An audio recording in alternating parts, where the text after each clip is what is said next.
तारवेजी, पवनी सेवा सहकारीमध्ये जितेश शिखारजी आणि मच्छीमार संघामध्ये डॉक्टर प्रकाश मालगावे आणि जनरल महिला आरक्षित मध्ये आशाताई गायधने असे 4 उमेदवार होते। त्यापैकी आज 3 उमेदवारांची मतमोजणी झालेली आहे।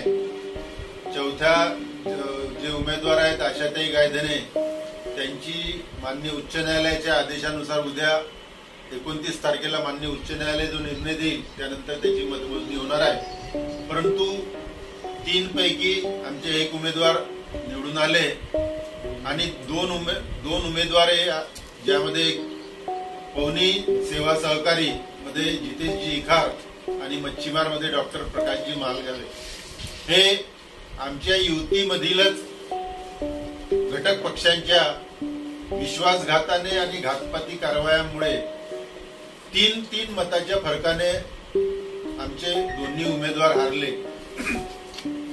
परंतु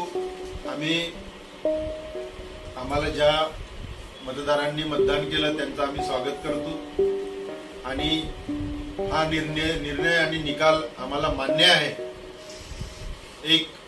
आमच्या एका उमेदवाराचा मतमोजणी मान्य उच्च न्यायालयाच्या आदेशानुसार जेव्हा मान्य उच्च न्यायालय आदेश देईल त्यावेळेस होणारच आहे। परंतु ज्या महायुतीतील घटक पक्षांनी आमच्या पाठीत खंजीर खुपसला आणि घात केला, त्या घटक पक्षातील नेते आणि त्यांचे पदाधिकारी यांनी ज्या पद्धतीने महायुतीचा धर्म पाळायला पाहिजे होता त्यांनी न पाळता उघडपणे आमचे उमेदवार कसे पडतील याच्यासाठी सर्वतोपरी प्रयत्न केले। त्यामुळे आज मी आपल्या माध्यमातून जाहीरपणे सांगू इच्छितो की स्थानिक पातळीवर आता ज्या कोणत्याही निवडणुका होतील त्यामध्ये शिवसेना पक्ष शिवसेना पक्षाकडनं त्या महायुतीतील घटक पक्षाने कोणतीही अपेक्षा करू नये आणि आम्ही पण त्यांच्याकडून अपेक्षा करणार नाही।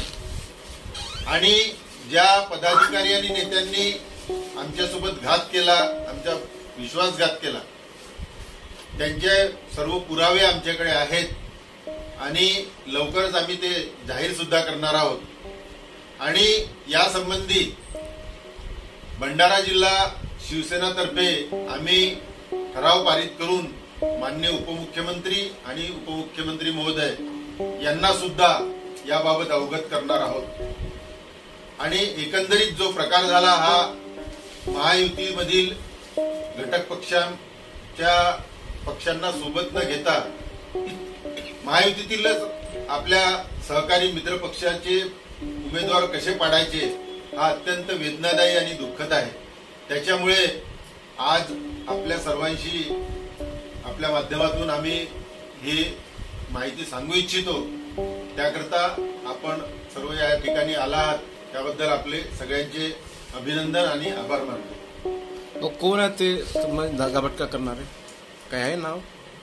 आमच्या महायुतीमधील घटक पक्ष आहेत, त्यांचे पुरावे सुद्धा आहेत। परंतु आता आमचे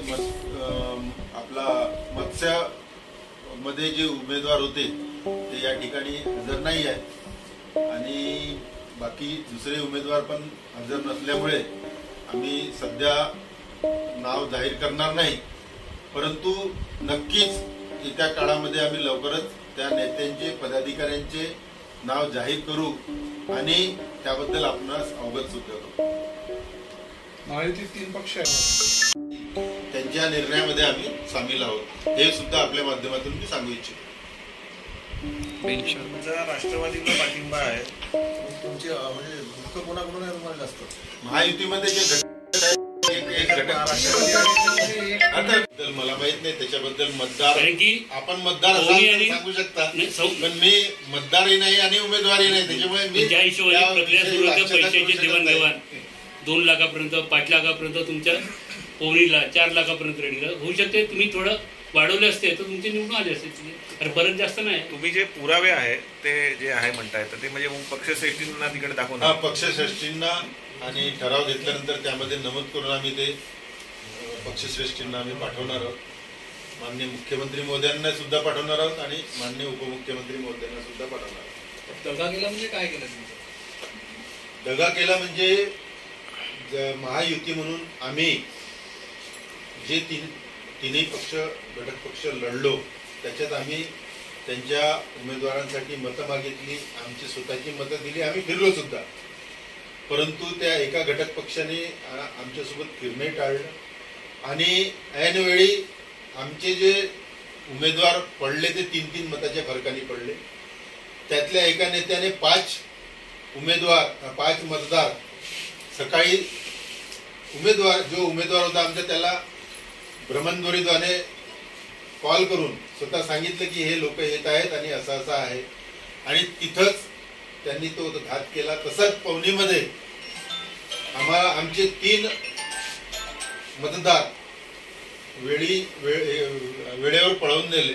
अशा पद्धतीने घटक पक्ष आणि तिथल्या त्या पक्षाच्या नेत्यांनी आणि पदाधिकाऱ्यांनी आमच्यासोबत युतीचा धर्म न पाळता घात केलेला. तुमच्याकडेच तर बाउन्सर होते सर्वात जास्त, मग तुम्ही कसं म्हणता का पडवून नेले म्हणून?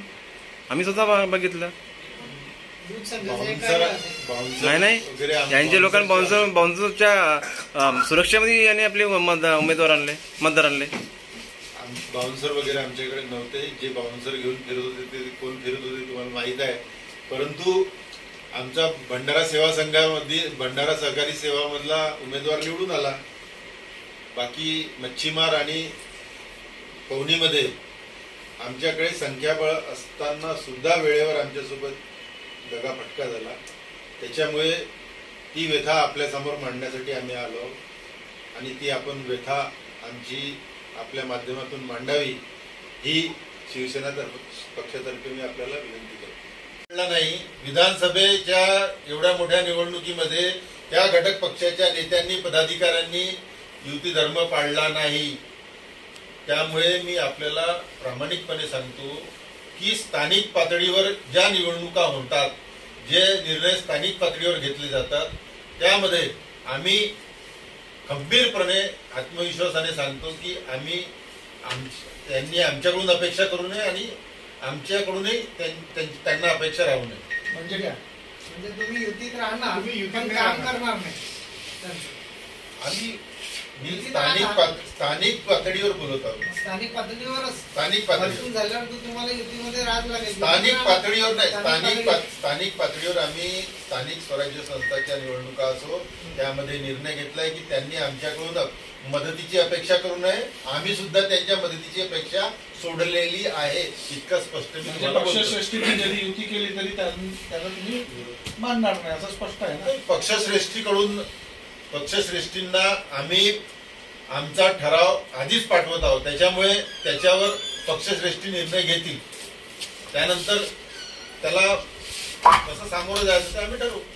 परंतु आता जो आम्ही निर्णय घेतला आमच्या स्थानिक पातळीवर की याबाबत आपण ठराव घ्यायचा आणि तो माननीय मुख्यमंत्री महोदय आणि माननीय उपमुख्यमंत्री महोदयांना पाठवायचा. त्याच्यानंतर त्यांच्याकडून जो निर्णय येईल त्याच्यानंतर आम्ही मग जो योग्य पद्धतीने घ्यायचा. बदला नाही, आम्ही कोणाचा बदला घेत नाही आणि कोणाची रेष कापत नाही. आम्ही आमची रेष मोठी करण्यामध्ये विश्वास ठेवतो. त्याच्यामुळे कोणाचा बदला घेणार किंवा काही असं आमचा काही कोणताही त्याच्यामध्ये हेतू नाही. आम्ही आमची रेष वाढवण्यामध्ये